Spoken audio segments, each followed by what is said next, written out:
Welcome, everybody, to What's the Obsession With podcast, where we try to get to the bottom of various cultural obsessions from a historical and psychological it's like historical, psychological, literary.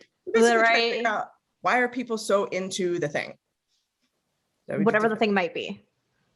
Yes, whatever the thing might be. So what are we doing today? I think today we were going to talk about, after much cajoling from you, we're talking about Bo Burnham's Inside. I refused to watch this program for a very long time. Like most things that Brie convinces me to watch eventually. Look at that. Fight them all the time. Disapproving head shake, but it happens inevitably that Brie's gonna be like, you need to watch this. And I'll say, yeah, I'll add it to my list for a solid 3 to 5 months. And then I'll consume the thing. Is add it to my list? I'm not gonna do that. Is that like when you say I'm gonna add it to my list, do I need to accept that you might not watch it? Sometimes it just, with this in particular, it wasn't so much like, oh, I'll get to it eventually. It was like, I know about this piece of media and I am afraid of it and I am not going to touch it in the foreseeable future. I was like openly refusing to watch this for a while. So some background here. I have been a big fan of Bo Burnham's for a while, like since before Make Happy.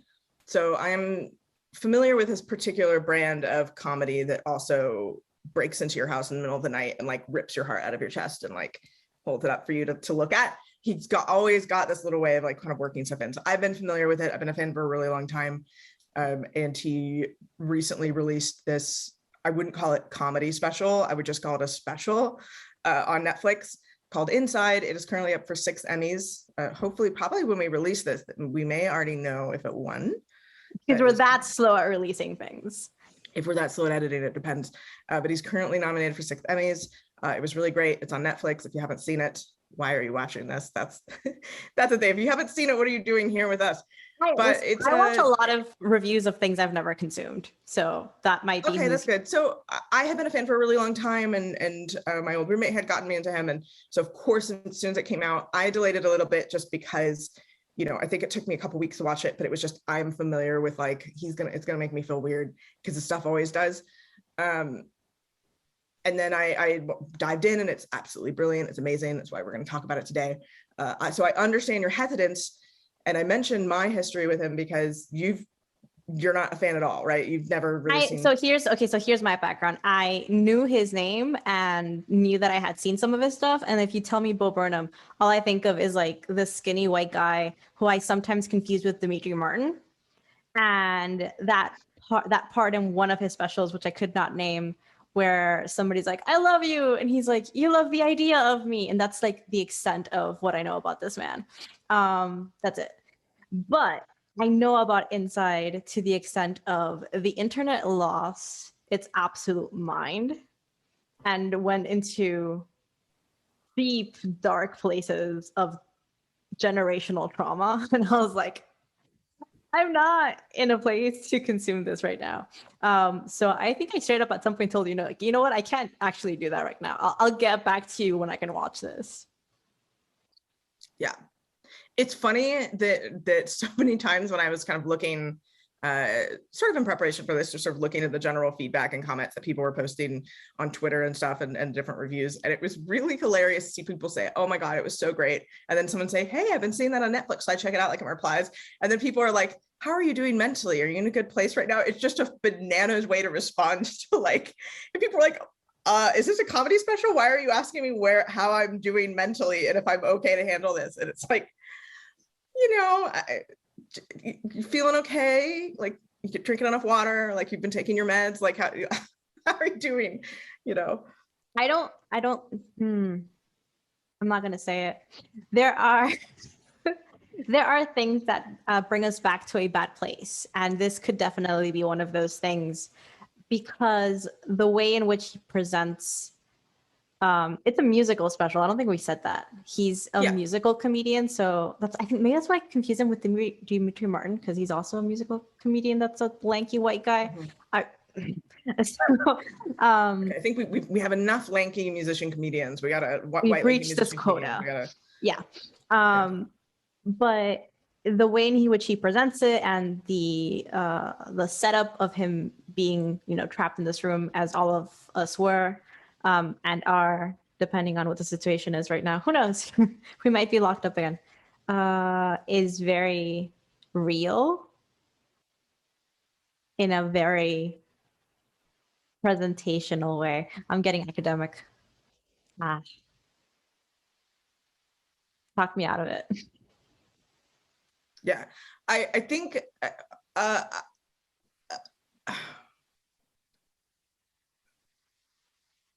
yeah, I think one thing, I guess what I was thinking about was that some people it does not put in a bad place at all.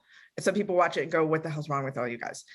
When I watched it, it did actually put me in a bit of a spiral for a bit. And it's not because I'm like, oh my God, it was so deep. It's not that it depressed me. It made me realize I was depressed. So in the present tense, or like did it take you back somewhere? That are a bit too much like an accurate mirror. And I think that if you are the particular person that it pings with you, it will ping very strongly. So if you do not have any of those things that he's shining up at you, you may just watch it and go, guys, it's just chill out. It's just a comedy special. Like it's whatever. It's beautiful. It's great. It's so good, but it's not like, why is everybody saying that they like had a panic attack? It's like, okay, I didn't have a panic attack at all during it, but I did get very in a weird place. And it wasn't that I was like, oh man, poor man, how are you doing? It was that I was like, it brought me forcefully back to certain things that I had been going through. So I think I feel like that's probably what's been happening to people, is that it sort of taps very deeply into something. And I think that we can see that in how people have been engaging with it.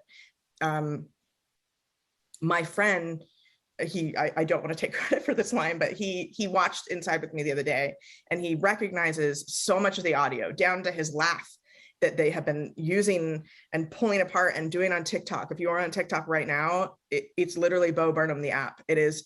And if you don't think that you're listening to a Bo Burnham audio, yes, you are. There's a few new ones from his other specials that have been cycling through that people have been like, you know, I saw a new sound was trending and I clicked on the origin and it's Bo Burnham again.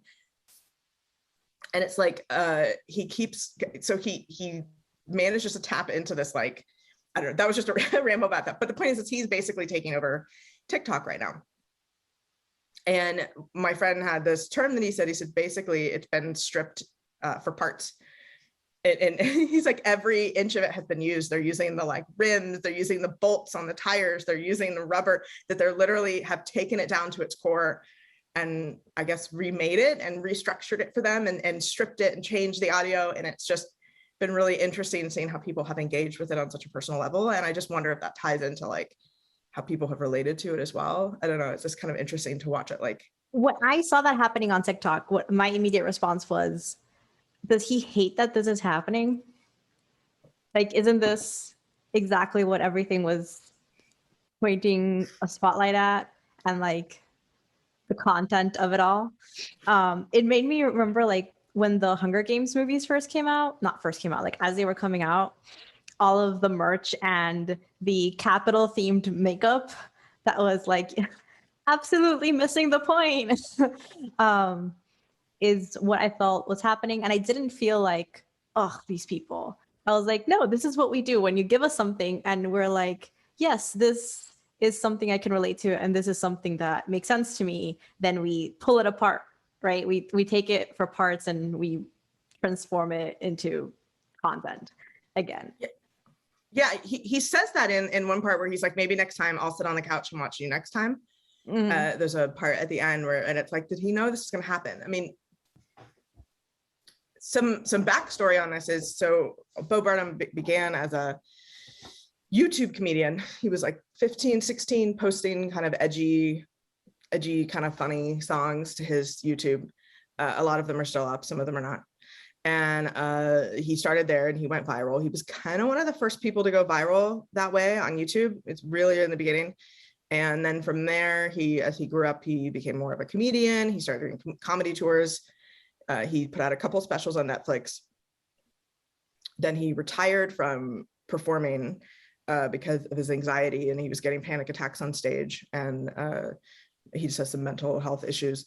And so then he made this movie called 8th Grade that follows a girl in 8th grade on her last week of 8th grade. And it deals a lot with like how we relate to social media. And it has a lot of kind of commentary on like how kids engage with social media and how it affects their lives. And then he went on to star in Promising Young Woman, and then he released Inside. So I gave just this brief outline because I think he has a very intimate connection with the internet throughout his career. He's kind of always come back to like, what does it mean to us mentally? And I'm not convinced that he didn't do this intentionally. He had to have known.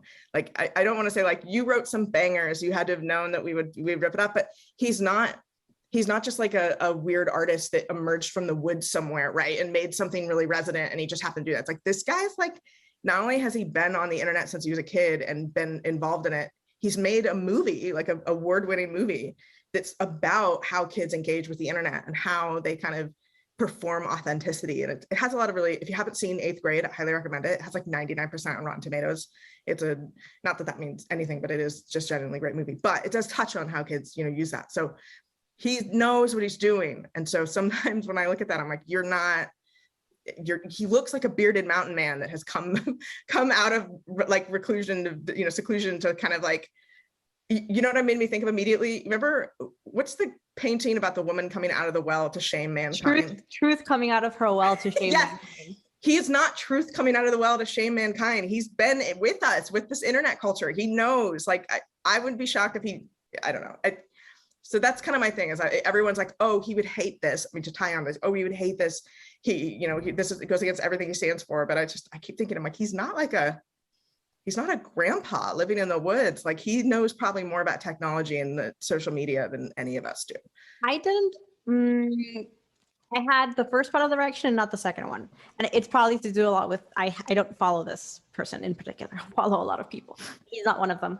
And my instinct was, which he calls himself out for, right? He's coming in with wisdom and self-reflection and like holding up a mirror to society. We live in a society and all this crap. And I don't think it's coming from any kind of negative place, and it's a beautiful piece of art. I just think that I probably wasn't alone in that gut reaction of feeling a little bit shamed by all of it, by the mirror, right? We feel guilt and shame of like, oh, I am this person who craves this content, who judges quickly, who lives on the social media feed of everything, of judgment and consumption and all that does to us. And it's not because he's somebody who's disconnected from all this, but because he's been here since the beginning and is just like the tiniest bit older, the tiniest bit older. And 2 years in our generation means so much that I felt like, here comes this elder, right? To tell us, your depression is because of all of this. Did you not figure it out earlier? So I did feel some negative things, not while watching it, but after letting it simmer for a while. While watching it, I was just like, that's a straight banger. These are good songs. They're so good. They're like, yeah. The thing is, he's, not to sidetrack and get back on that, he's put he's drugged them. There's something in them that they are way too catchy and addictive. I think he's a good musician is what you're trying to get at. He's like, but I've heard good music and I've heard a good album before and not woken up every day with like feeling like shit.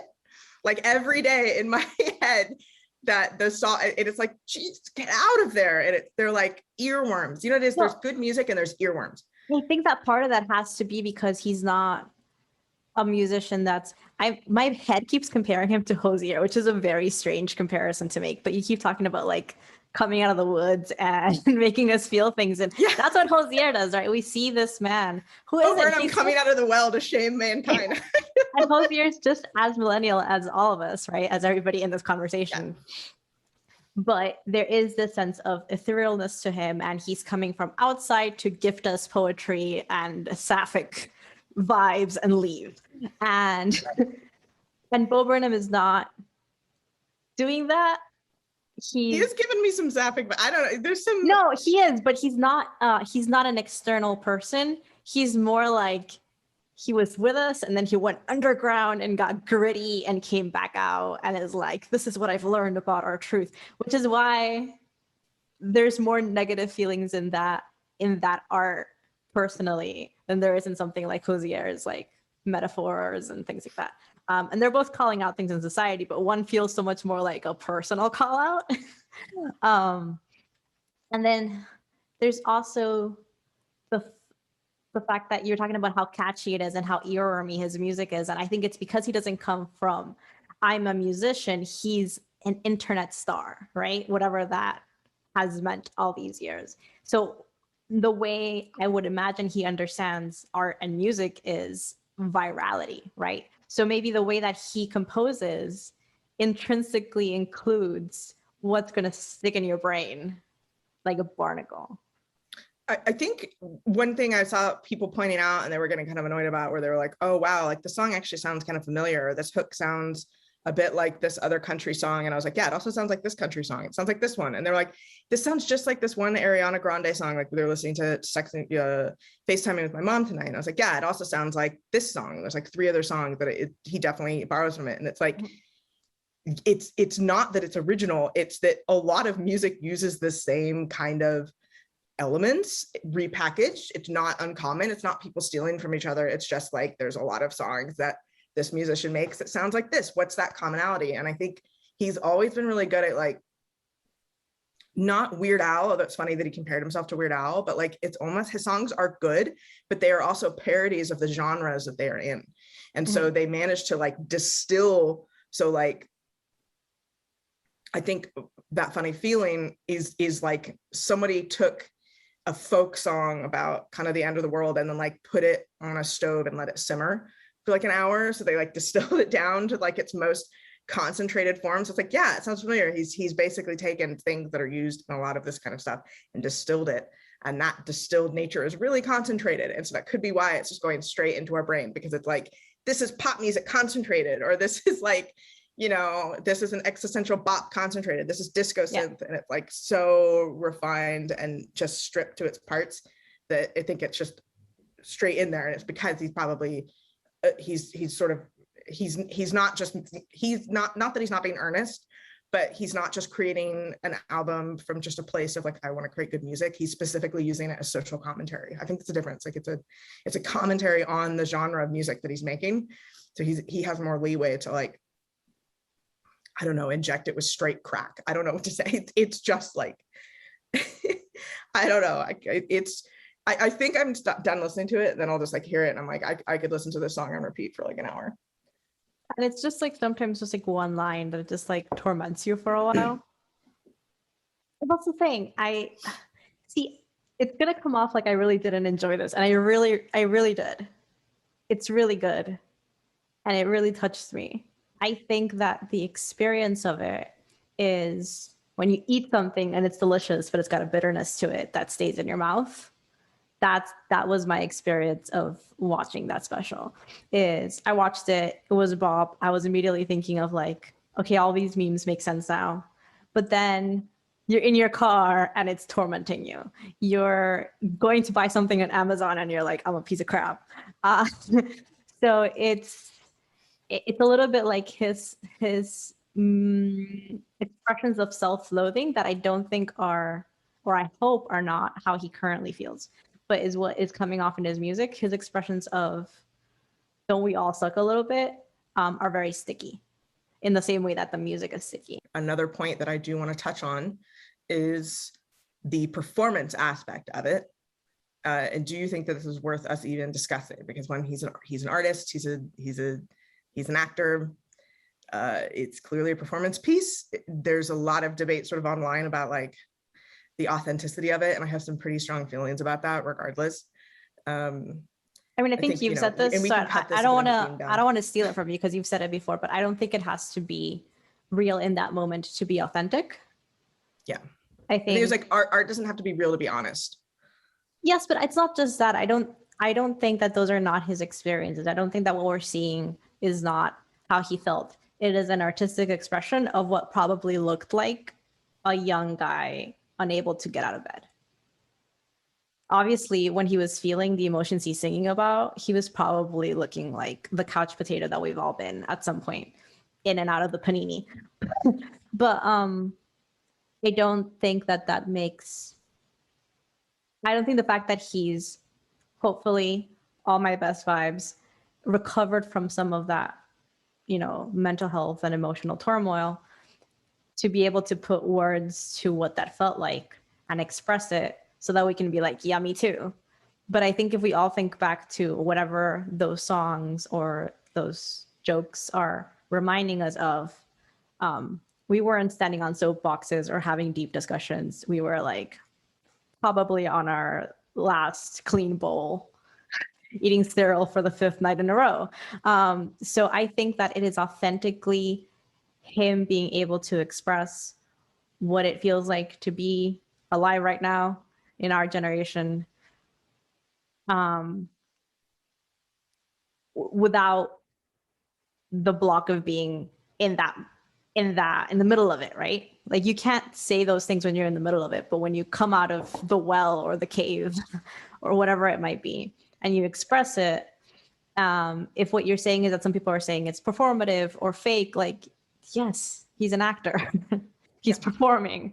But I think that he's performing something absolutely genuine, not just to himself, but like, maybe my circle of friends is really small, but I don't know anybody that hasn't been where he's expressing. Yeah, I think it was really well said. I think that but there's just been this kind of, not backlash, very tiny backlash, but tiny lash, whatever we call it, of people sort of getting upset when they're like, oh, I guess some of this was staged, or they find out that, you know, oh, well, he did at the time, like he lives with his girlfriend and his dogs, like, so he's not 100% alone the whole time. This was clearly that. And it's like, I never had a problem with that because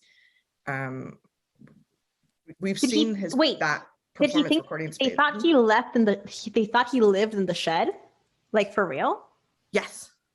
People thought he did. And the thing is, if you've been a fan of his, if you watch Make Happy is a really good, his previous comedy special. It ends where Inside starts. It ends in that building. He goes off stage. He basically has kind of a mini breakdown on stage to music, like he does. It's his brand. And he's basically like, I hope you're happy. He drops the mic and he goes off stage, and it sort of does this really seamless cut to him being in the room of Inside. And he says, oh, good, we're alone now. And he plays this song about trying to get happy again. So it's a song about, you know, are you, like, he's like, you know, are you happy? I'm going to do a questionnaire, like on a scale of 1 to 0. It's a really kind of sad, beautiful song. And he plays the song and he's in the room of Inside. He's in that building. And then at the end of the song, he's like, you know, I'm going to try and get happy, all this stuff. And then he leaves, and you see him go, you see the yard, you see that he's leaving a space that there's obviously a building next to it, that it's clearly just a recording shed, and his girlfriend meets him with their dog. So if you've seen his stuff before, I mean, maybe people didn't notice that it was the same building, you know, so you see that continuity, so you know that it's like just outside. Even though there was a Bo Burnham Expanded Universe. That's good to know. The Bo Burnham Cinematic Universe. The fact it that also adds a layer to that line of like, look who's inside again, because it's the same place. I love that. I love that layer, because now it's like, and I was talking about like recovering or getting better, but depression is just like that. Like eventually at some point you're going to be inside again. And it's a matter of like remembering how you got out in the first place. That is actually lovely, but I don't understand how people thought that he, a millionaire, lived in a 4x4. There was actually a review that, like, one of the few rotten reviews of it, that was the critique, that they were like, how honest is he being? And that he's trying to make us think that he's living, and that, well, one, they were like, oh, he's trying to make us feel sorry for him because of all this stuff, and they were like, oh, and it's not authentic. And I'm like, when he never claimed it was documentary. And two, just because he has money and he's a performer doesn't mean he doesn't have mental illness. And his mental health has been widely documented. He has talked about it aggressively. Like, there are many, you can go on YouTube and find any number of interviews where he is talking very frankly about the issues that he struggled with. Having a girlfriend and a dog and a house does not mean you don't struggle with mental illness, which is so insulting. The fact that I was like, I'm reading this in an actual publication with, I'm going to be frank, the person writing this, I promise you are pretty comfortable. Just given, I don't want to out the publication, but like, it was one of those bigger publications that have subscribers. So I was like, you were paid for this piece. You are not like a college student writing this. I promise that you are also living very comfortably. Are you trying to tell me that you've never once this whole year gotten depressed. Like, it's just bananas to me. But so people are like, oh, it's not a documentary. He's lying. Like, he's comfortably living in LA. And I'm like, so they're like conflating the fact that he's like physically comfortable with his mental state.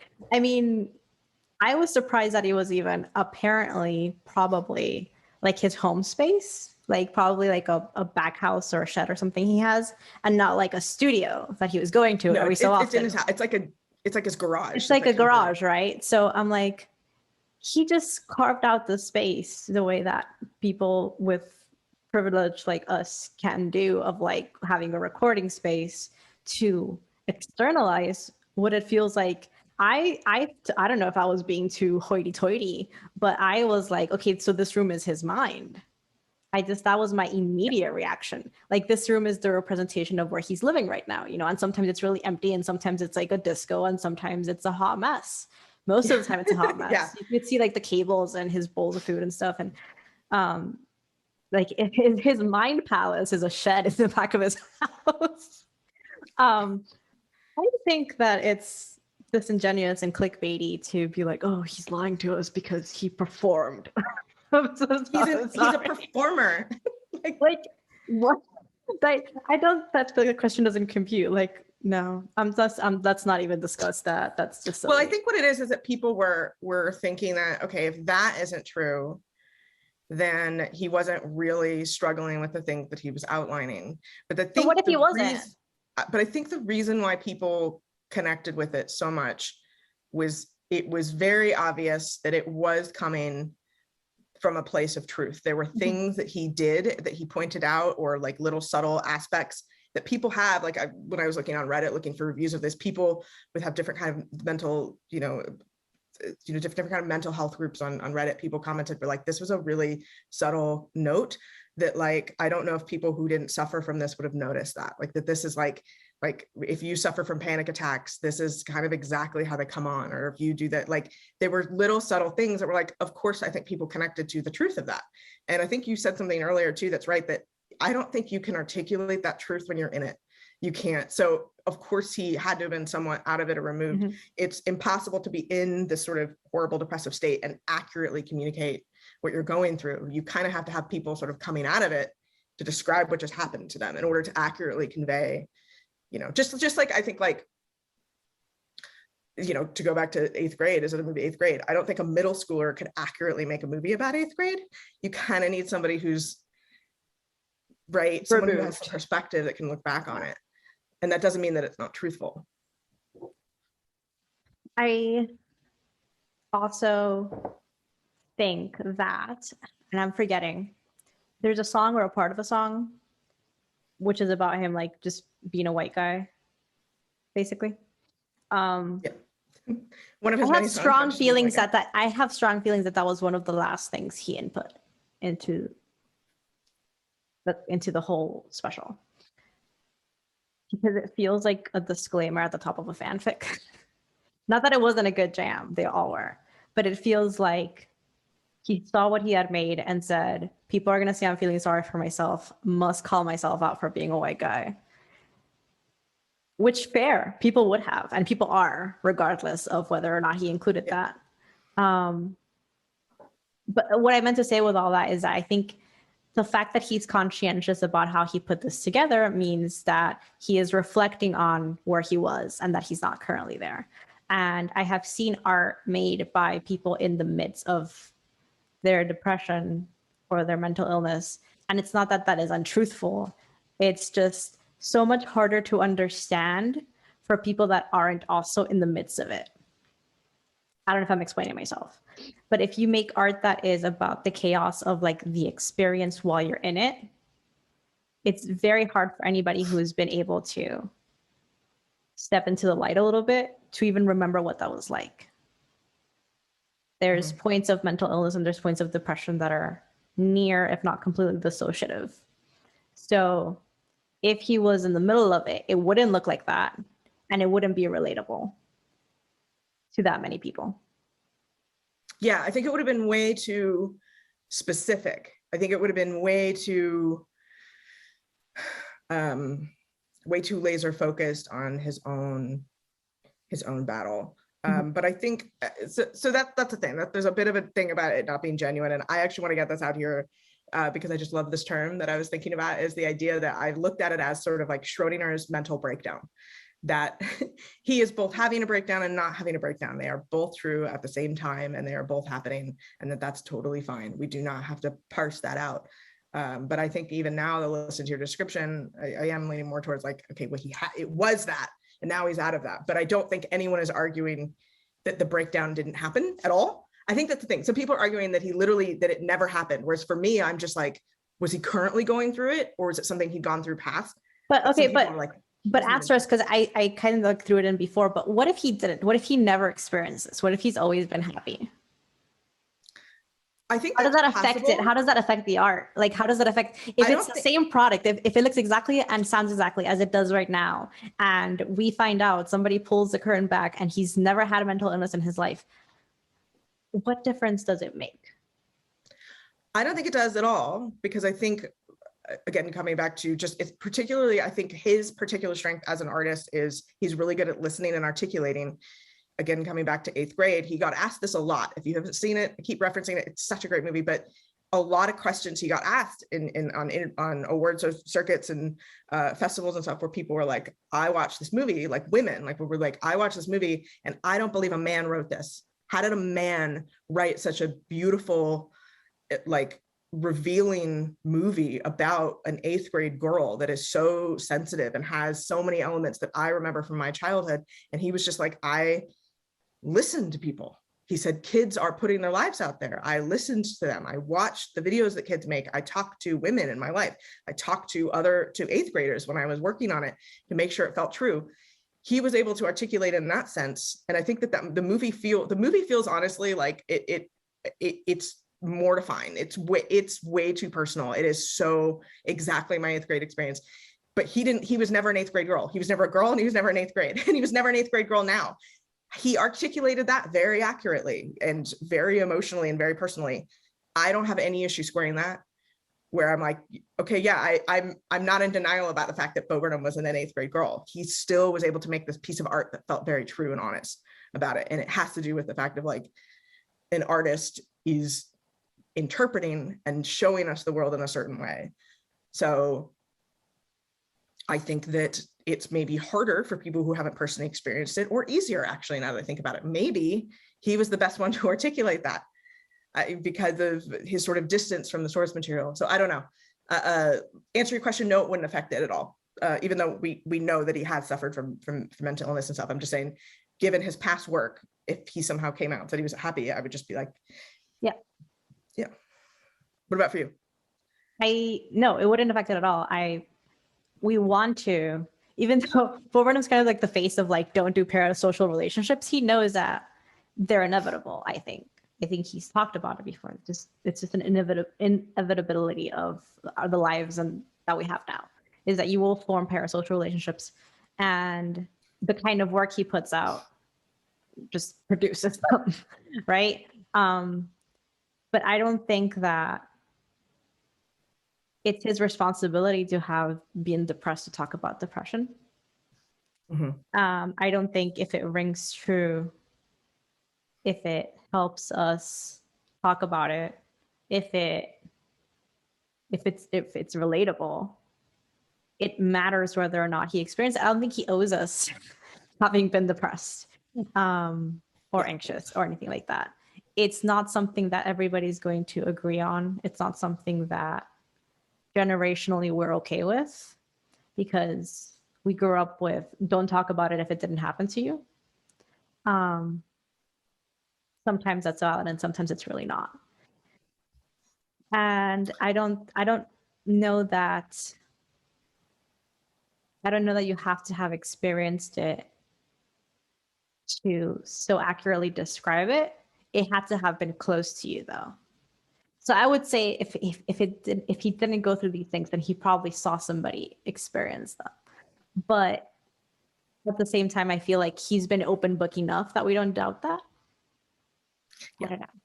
But I don't think it matters. At the end of the day, I think we're just speculating about somebody's mental health And it doesn't Yeah, matter. that's the thing. We are, and I think the only other kind of, I guess, clue we have to that is he did do some interviews while he was making Inside.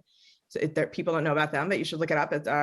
He was on the Happy, Sad, Confused podcast, and he did a couple promo interviews for Promising Young Woman while he was making Inside that came out like January, December. And it's very clear in those interviews that he was not doing too well, and he was pretty open about that. So that's, I remember listening to that, and he was just very open about, like, I'm not really handling it the best. I'm doing my best. I'm trying to keep busy, and I'm struggling with a lot of things that, and he was pretty kind of open about it, but he seemed like, pretty aware that he was opening, like that he was dealing with it. So clearly it was something that he was, he was not catatonic, alone in his room, but he was clearly like, yeah, I'm not in a good headspace, but let's talk about my new movie, but it was interesting when I read that, though, for some reason that didn't actually change my enjoyment of Inside at all. So if anyone, like, it didn't actually change how I watch it, even though I was like, oh, he was actually going through this anyway. Like, it didn't affect it, because it's. So I think I have like a neat Bo question, which is, this is not and will not be the last thing to come out about or expressing depression and anxiety. So why did we lose our absolute mind about it as the internet? Why did the internet lose it over this particular expression of mental health or lack thereof?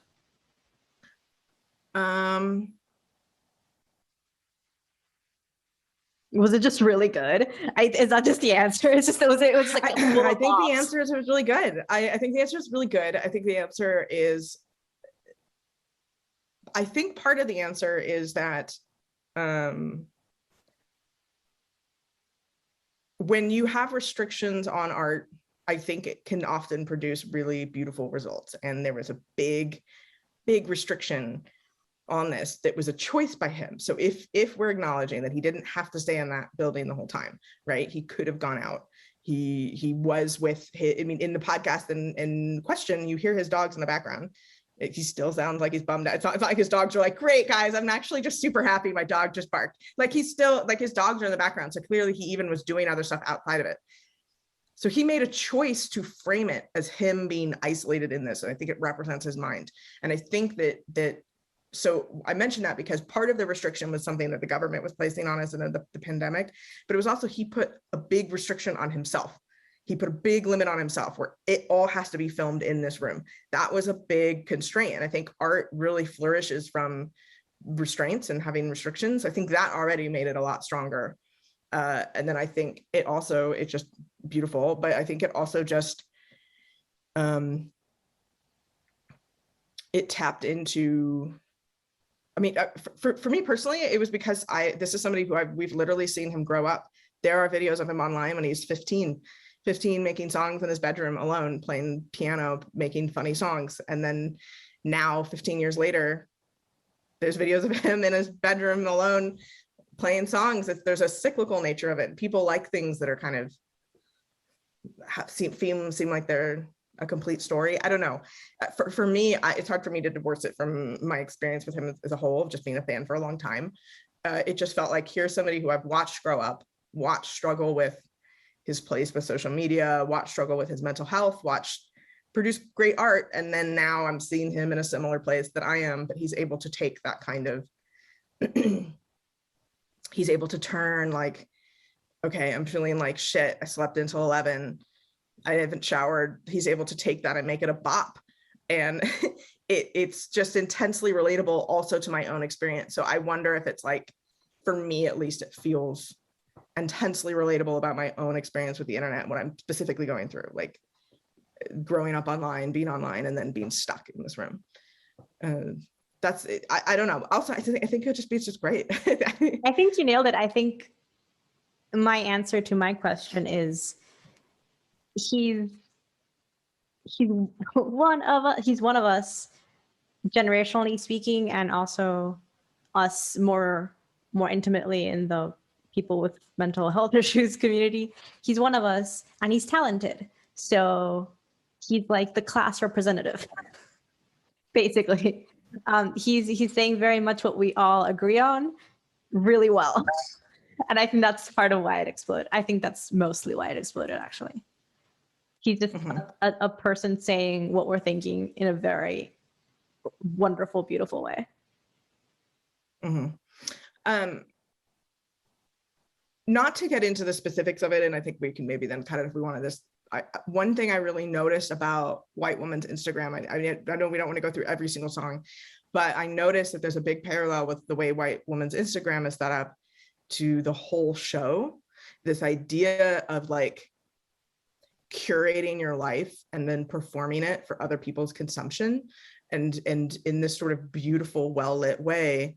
But then you get these sort of stark reminders, this is a real person going through some real struggles, but even those are curated and staged and carefully edited for our consumption. But it still kind of hit you like a gut punch, like the middle of the song when it was like, when she starts talking about her mom. I was so caught off guard when that first came on the song, I like cried. I'm not normally a big crier, but it was so, I was not prepared for that moment. And then I was like, oh my God, what, why? But it got to hit you. But even though it was like, we've all seen posts like that. And so it was, I don't think she was being performative about her grief. I think it was a very real thing, like she's real. I don't think we were meant to think they're being performative about their grief, but it is still staged for us and curated. And I almost wonder if you could then take that lens and then apply that to the whole special about it being like a series of very beautiful things.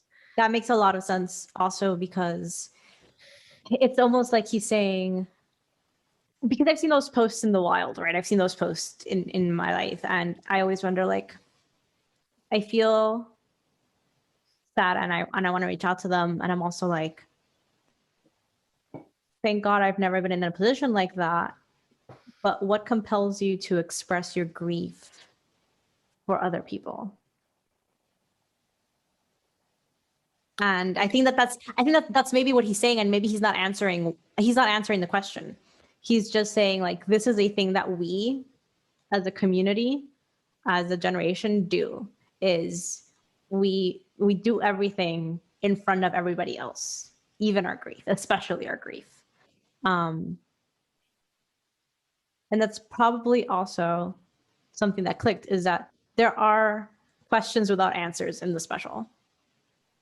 And maybe that's part of its stickiness and its like repetitiveness in your brain. It's interesting too. Like one thing, there was one part that I remember watching, and there was like a part like when he cries at the end, when he's like, oh, I'm not well, and he does this. And I remember being like, oh, like he's totally fake crying or whatever. And that's fine. Like he's sort of performing that. If you watch it in HD, I'm really sorry if you guys didn't know this. His face is covered in tears. He's got tear tracks down his face. He was crying for real, whether or not he put that on there. But the fact that it's like, oh, he was doing this sort of over dramatic crying, but that's a hidden detail that you did not notice until I watched it on HD on my mom's big TV. And then I was like, okay, but it could still be performative. But I'm just saying, like, it's sort of like it made me imagine again, like having this really genuine sad moment, and then being like, let me set up this for my followers. Like in White Woman's Instagram, where like, of course she was genuinely upset about her mom. Of course she was genuinely having this actual sad moment. But then she also made that choice to be like, frame it and stage it and post this for people to process, which is like, I don't know, an interesting way to look at it. I think, yeah, I guess I just wonder like what the truth is behind that. I think there's a lot of truth to what we perform. I think what we choose to put online is probably some element of truth anyways. Like you were saying, it has to come from someplace.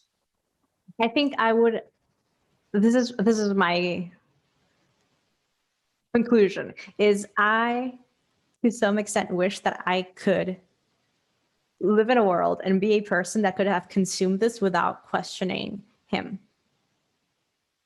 Like just taken it and processed it and enjoyed the songs and felt the feelings and seen myself and related, and not made it about him, even though it's very intrinsically about him. But I also don't see how I would have ever been able to do that. I don't think you're meant to. I think that's something that's like, again, bringing it back to social media, this aspect that like our lives now are a product, and it's the person that we're kind of buying. We're sort of consuming and chewing up each other's personal lives as like content. I think it's it's so personally coded. Of course, this has to be personally, of course, people are getting personally invested in what's going on with him, because it's like, it's basically, he just opened up his social media feed, kind of almost, you know, it's almost like it. And yet he disappeared because he does this, right? So like, I'm not a longtime fan, but you are, and he told me he'll just drop something and then he'll disappear for a while. So I called him a creative cicada.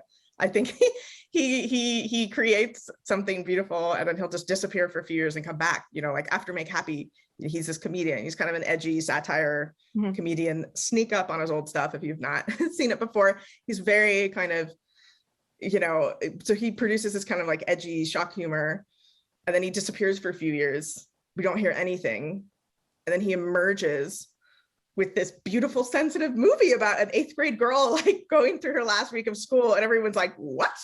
Like, is this the same guy that wrote a song about killing yourself and like wrote this song? Like, it's, I think that's an effort to do just, I think that's an effort for us to just consume the thing and consume him as little as possible. I mean, we reached out for comment, right? Brie, like, you did your best. You reached out, you're like, hey, hi, can we ask you some questions? And it's just not. Yeah, he hasn't, he's intentionally doing press.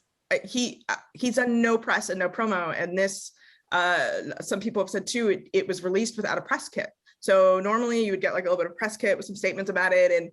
And he also, when he released it, he just was like, hey, my new special's almost done. Hope you like it. And that was like the promo. And everyone was like, oh my gosh, it's been 5 years, bro. What's up? Like, since he's made a special. And then he made that. And then like the day before, he was like, it's dropping in 2 days, enjoy. And that was it. That's like the extent of the promo. Now Netflix is promoting the hell out of it because it's won an Emmy, or it's nominated for an Emmy. Don't want to jinx it, but it's nominated for manifesting it. It's fine. Yeah, maybe in the future. But now they're kind of promoting it, but it really had no promotion. And he's done no interviews. Like, I mentioned those interviews that he recorded during Inside.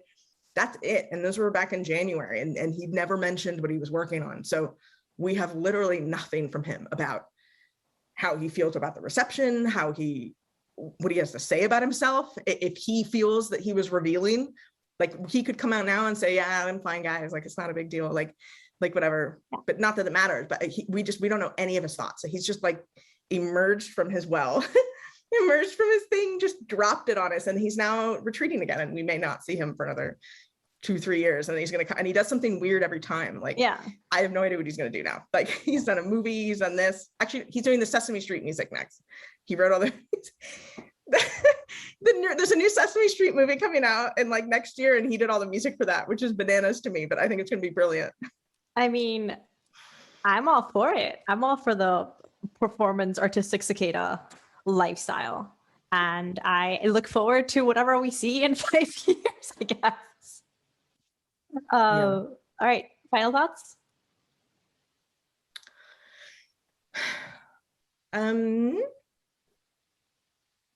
We can't concisely talk about Inside. Yeah, just say like, watch Inside Tuesdays at 9. Yeah, that's Inside. I don't know if we really have any kind of recap. If we, we're probably going to go through this and see if we made any sort of sense or any kind of cohesion. But... Probably not, but you know what? It's in the theme. It's fine. The hot mess. Yeah. I think it's great. I think it's just a nice, it's a beautiful piece of work. I think I think if I can conclude, we like to kind of have what's the obsession with Inside? If we're closing out here with what we think the overarching kind of tie-in to this is I think it was well made, well produced. God, we went this whole hour and didn't talk about the lighting. For goodness sake, we should do some extra clips for this, because I could go on and on about the freaking how amazing that lighting was. It was so well done, super well done, super. Every aspect of it was just completely knocked it out of the park. And I think that people respond to good art. Yeah. And I think people respond to authenticity, even performative authenticity. Like that's why that's why people watch movies and not documentaries. Like, I mean, people do watch documentaries, but it's not like everyone's just like, I went and saw Moonlight, and I don't know if those guys were like really going through that. Like, that's not why that movie is like connects to people. It's because it was a thing. I think it's, there's still authenticity in it. And I think that people are connecting to the authenticity, whether or not they want to admit it or not. And that it rings through it. You know, it reminds me of, and not, again, I'm a, if anyone's watching this, I am like a Bo Burnham connoisseur, so I know all this stuff, but it reminds me of, there's this interview that he's on this performance, you should look it up, at the Green Room, where it was like early on his career, he was like 19 or 20, and he's with like Ray Romano, Judd Apatow, like a bunch of big name comics are all in this room with him, and it's like him, but it's because I think like Judd Apatow had seen him perform in a college or something, and was like, he was as a guest on that, and so he plays a couple songs for them, and they're obviously very impressed by him. And they're sort of talking to him. It's kind of interesting to see him early in his career, but there was this part where he was trying to really talk up how cagey he is as a person. And he was just saying, yeah, like I'm on stage, like I don't really reveal who I am or anything like that. I think I'm really whatever. And one of the kind of older comics, I forgot his name, I'm so sorry. The older comic guy was like, he kind of laughs at him and he's kind of taken aback by it. And he says, I'm so sorry. He's like, I'm gonna give you a compliment here. You are such a like unique person that I don't know if you realize how much authenticity that you radiate and how much of you comes out even without you intending it. And it was like, I saw you perform and I didn't see a false moment. And I think, and it was just, and it was kind of weird for him getting called out like that. He's like, I know you think that you're being this sort of character on stage, but like, we can tell, we can see through that. It's so evident. And I think about that a lot with his stuff. And I think that is permeated through everything he does, that no matter what he tries to do, it's like his personality is coming out of it. And I think that's what people kind of connect to. I have a shorter conclusion. But you're the connoisseur. I'm a connoisseur. I'm like a like the fine wine of yes, and the fine. I'm like, you know what it is? We're at like a tasting. We're at like a tasting room. How many beverages do you have? Sour or something like that. We got here with like a seltzer and a tea, and I'm just parched. I think that the obsession with this special is that it would have been perfectly fitting on any other platform. But it was on Netflix, and that gave us generational validation. I think that this could have been on YouTube as a long form video, and this could have been individual songs on TikTok, or wherever else. It could have been a very long thread on Twitter, but it was on Netflix, and it had effort put into it. I mean, not that the other social medias don't, but I think the fact that it was on this platform and was seen more widely gave it and us, generationally speaking, a validation that drove us bananas. And I think that's why there's this intense obsession with it at the moment. It's bananas. I think that's it. That's it. Is that our conclusion? That's the obsession with it? Okay. I think so. Yeah, I think we both said good points. Right. And also, thank you for listening to us ramble about, Bo Burnham's Inside. Hopefully, if you haven't seen it, go see it. It's great. It may not make you feel things. It may send you into a spiral. So just for fun, make sure that you're in a good mental place before you watch it. Caution. Yeah, don't play games or mess around with your mental health. So you're in a good spot. If you liked listening to us ramble, you can subscribe to this, whatever you're watching this on. You can follow us on Twitter at Basic Stuff Mag. And I think it's the Obsession Pod on there. And you can also find us at basicstuffmagazine.com. See ya.